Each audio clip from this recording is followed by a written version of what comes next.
Universidad de Granada,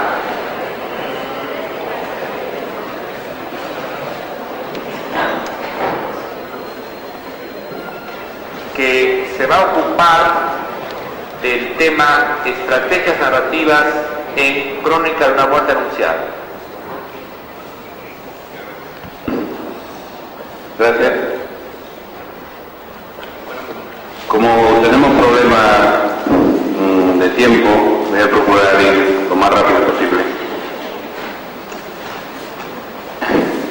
Crónica de una muerte anunciada, vista con la perspectiva que nos da una distancia de más de 10 años desde su primera publicación, es sin duda una de las obras más significativas de su autor. En primer lugar, porque aparece tras un largo paréntesis de silencio que se preveía aún más dilatado y por lo tanto rodeada de una extraordinaria expectación. En segundo lugar, por su propio valor intrínseco y por el espacio que vino a ocupar en la trayectoria posterior de García Márquez. Como es sabido, para algunos críticos esa expectación se transformó rápidamente en frustración. Así, José Ángel Valente saludaba la aparición del último libro de García Márquez con el siguiente juicio: sucede como en los westerns que nos han gustado y que nunca podemos recordar bien, porque al igual que el librito de nuestro novelier, consisten en una pura intriga basada en situaciones tópicas y en personajes que son meros estereotipos.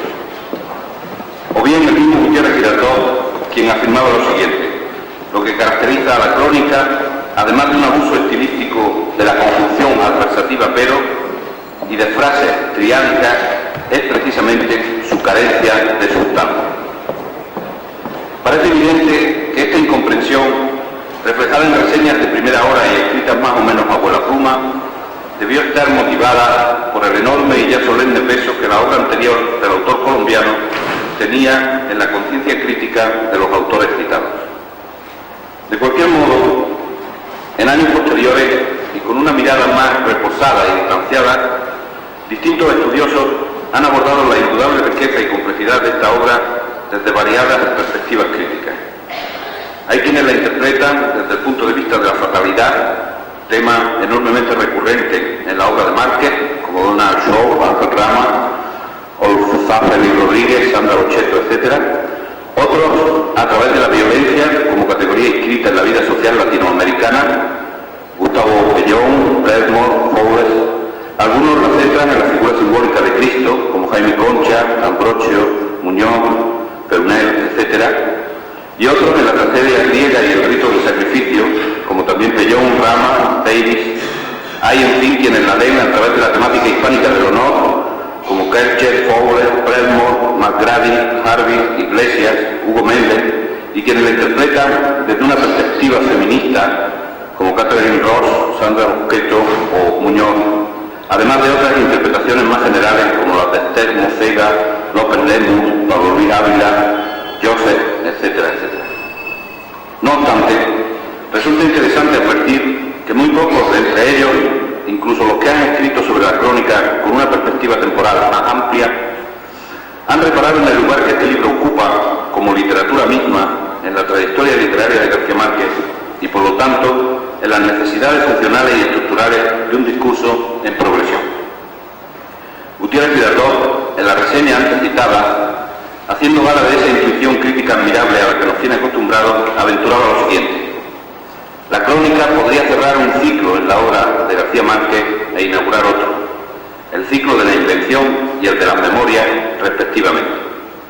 Pero si se miran estos supuestos ciclos en el horizonte de la historia de las letras hispánicas, ellos significarían un retroceso a posiciones anteriores a las del boom. Fin de cita. En esta línea de análisis es en la que pretendemos situar nuestro trabajo.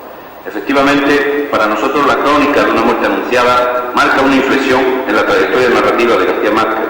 Cierra un ciclo que Girardot llama de invención y que también podríamos definir como ciclo de Macondo, y abre otro, definido por Girardot como de memoria, pero que sería más justo nombrar como ciclo de género, ya que tanto la crónica como el amor en los tiempos del cólera o el general en su laberinto Son novelas que podríamos clasificar con este rótulo, aunque en ellas esté muy presente de un modo u otro la memoria como ingrediente temático o estructural. No obstante, la importancia fundamental del texto que comentamos es el hecho de que bajo su aparente intrascendencia, la crónica contiene como en una especie de crisol la síntesis de todo el ciclo mítico anterior del que es heredera y los gérmenes de las distintas ramas en que se bifurcará el ciclo venidero. El mundo mítico de Macondo no se cierra con la última frase de 100 años de soledad. Indudablemente, las estirpes condenadas de la tierra no tendrían nunca una segunda oportunidad, pero la relación de esas estirpes con su autor, el intercambio de obsesiones y fantasmagorías literarias, la riqueza de un enorme imaginario puesto en marcha con una precisión de relojería, no solo no se agotarían en esa última frase o en los restos del naufragio de la cándida Heréndira, sino que de seguro habrían de transformarse en monstruos amenazantes con las terribles garras de la esterilidad o la repetición. El oficiante, esto es, el autor, se ve en la necesidad de construir el ritual de un sacrificio en el que no solo esas estirpes puedan ser redimidas, sino que además represente para él mismo, el creador con mayúscula de ese universo, la ofrenda necesaria para seguir interviniendo en sus criaturas con la potestad de un ser supremo. En definitiva, es necesaria una víctima propiciatoria para que el mundo muerto y condenado de Macondo pueda dar paso a otro mundo creadoramente vivo y fértil. El carácter simbólico de lo narrado en Crónica de una muerte anunciada es suficientemente conocido a partir de trabajos como los de Mocega, Joseph y otros. Desde la imagen central del sacrificio de un presunto inocente hasta el despliegue de simbolismo que esconden los nombres de los protagonistas, la analogía con los sagrados parece surgir de un modo constante e insistente a lo largo de todo el texto.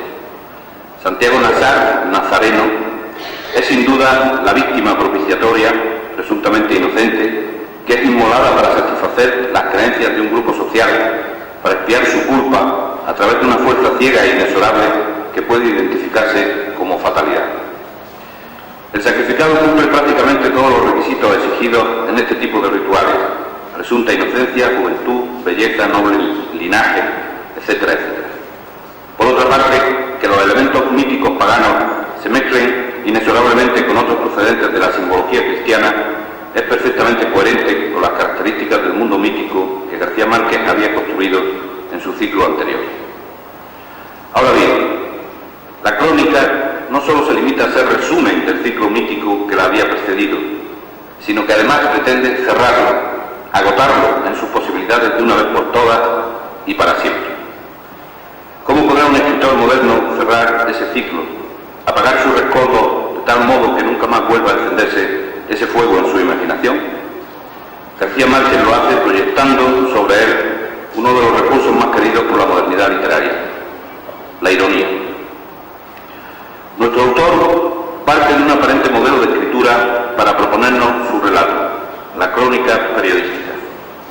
Este modelo le permite desplegar los recursos estilísticos que considera más eficaces para despertar y sobre todo sostener la atención del lector, a pesar de los circunloquios, reiteraciones, vueltas y revueltas que el desarrollo del discurso muestra como imprescindibles. ¿Imprescindibles para qué? Imprescindibles para que queden suficientemente claras en la conciencia del lector dos ideas: que la víctima del cruel asesinato era presuntamente inocente y que todos los habitantes del pueblo, por activa o por pasiva, son responsables de su muerte. Indudablemente la crónica periodística, esa que podemos identificar con la llamada crónica de sucesos o crónica roja, se muestra como el instrumento más eficaz para lograrlo, porque su estructura se basa precisamente en la reiteración y superposición de informaciones que van completando una imagen, como en una serie de daguerrotipos superpuestos, cada vez más nítida y más aproximada al desarrollo de los hechos y sus circunstancias. El capítulo primero sería un magnífico ejemplo de la perfección con que García Márquez utiliza esa técnica. No obstante, la literatura es algo más que periodismo.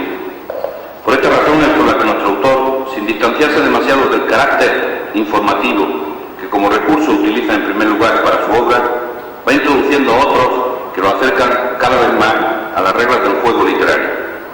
No se trata de una crónica elaborada en la inmediatez de los hechos que se narran y que en su origen fueron hechos reales, sino que se trata de un ejercicio de memoria, de, como el mismo autor dice, recomponer con tantas astillas dispersas el espejo roto de la memoria. Es por lo tanto una investigación realizada muchos años después de que ocurrieran los hechos, cuando alguno de ellos todavía permanece sin resolver. Una investigación que se asemejará notablemente a la realizada según los cánones del género policíaco, excepto en un punto que por otra parte es determinante del esquema central de dicho género. En la crónica nunca llegamos a saber a ciencia cierta quién es el verdadero responsable del crimen. O sí. Pero vayamos por partes. El periodista, el detective, el narrador es el mismo autor, pero no como narrador neutral o omnisciente, sino como personaje que se introduce en la novela gracias a una serie de datos concordantes con nombre y apellidos. Gabriel García Márquez. Esta introducción del autor como personaje confiere coherencia y verosimilitud a las estructuras referenciales que García Márquez utiliza, pero sobre todo introduce ironía en el espesor mítico que, elaborado como crónica o como novela policíaca o ambas cosas a la vez, parece ser el verdadero argumento de la obra. Porque este autor-personaje, testigo relativo de los acontecimientos, no es inocente. Es decir, no se trata de un periodista que cubre una información determinada o de un detective que intenta averiguar un misterio, desvinculados ambos de lo que podríamos llamar la vida del hecho, sino que García Márquez, autor, periodista, detective, es simultáneamente ciudadano del pueblo en que ocurre el suceso, miembro de aquella comunidad, íntimo amigo de la víctima, primo de la mujer que desencadena la tragedia, amante de la examante de la víctima, etcétera, etcétera, etcétera. Y además, es también, como ha hecho notar muy acertadamente Jacques Joseph, no solo el mismo muchacho con vocación de escritor que aparece en las últimas páginas de 100 años de soledad, sino lo que es más, un descendiente del linaje de los Buendía por línea materna, ya que su madre se apellida Iguarán, igual que Úrsula, la mítica esposa del fundador de Macondo. Es decir, lo que en 100 años quedaba simplemente sugerido, aquí se expone claramente y el autor queda transformado en un ser de ficción. Digamos que la infamia del doble es llevada hasta su última consecuencia. No obstante, este no es el único desdoblamiento. Ángel Rama, Ruffinelli y Joseph han analizado el comportamiento ambiguo del narrador personaje de la novela hasta llegar a demostrar que su paralelismo con el protagonista, Santiago Nazar, es algo más que una mera hipótesis. Las conclusiones de los primeros son simplemente autobiográficas, pero la de Joseph ofrece una interpretación que me parece muy esclarecedora y que nos puede llevar a la siguiente conclusión. Si Santiago Nazar es el doble del autor, personaje, Gabriel García Márquez, su muerte, anunciada desde mucho tiempo antes, es también la muerte simbólica del autor, personaje de 100 años de soledad, es decir, la muerte definitiva, inapelable de un mundo mítico, ya que tanto el padre, el creador de ese mundo, como el hijo, el personaje que podría redimirlo, han muerto simbólicamente. A partir de ese momento puede vivir otro Gabriel García Márquez, exorcizado por el sacrificio ritual de su doble, y crear otros mundos nuevos. Tenía razón Girardot cuando afirmaba que abrir un ciclo nuevo significaría para García Márquez retrotraerse a posiciones anteriores a las del boom.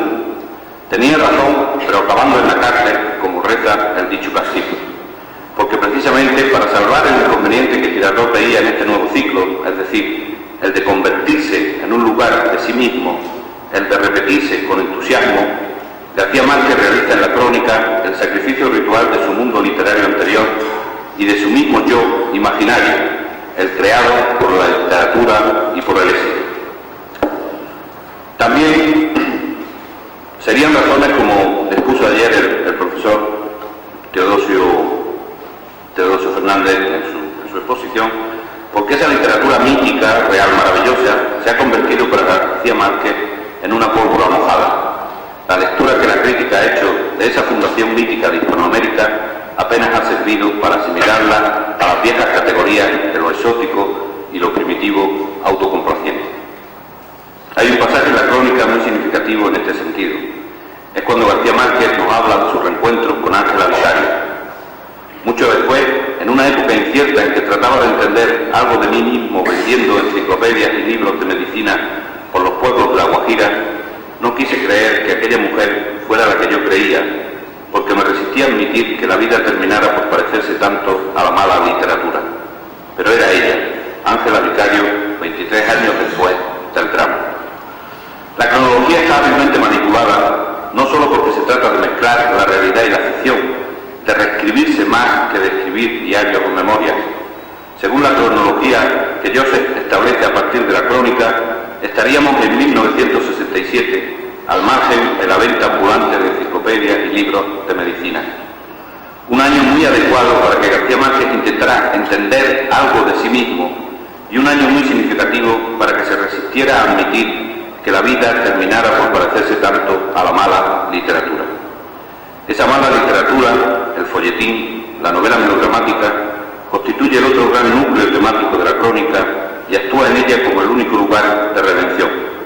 Ningún valor positivo podemos extraer del horrible suceso que se nos narra, si no es el hecho de que desde el mismo momento de su génesis desencadena una pasión amorosa tan irracionable que es capaz de vencer con su perseverancia los prejuicios arrastrados durante siglos. Ese núcleo constituye también la redención literaria del propio García Márquez, quien a través del modelo que le ofrece esa mala literatura que acaba pareciéndose tanto a la vida, podrá seguir reconstruyéndose a sí mismo como escritor y elaborar, libre ya de fantasmas, el universo nuevo y viejo a la vez, de la que sería su siguiente obra maestra. Gracias.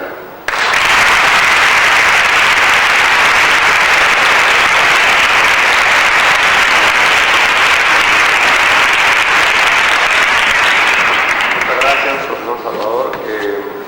En vista de que el tiempo nos ha ganado, tenemos que sencillamente cerrar este acto y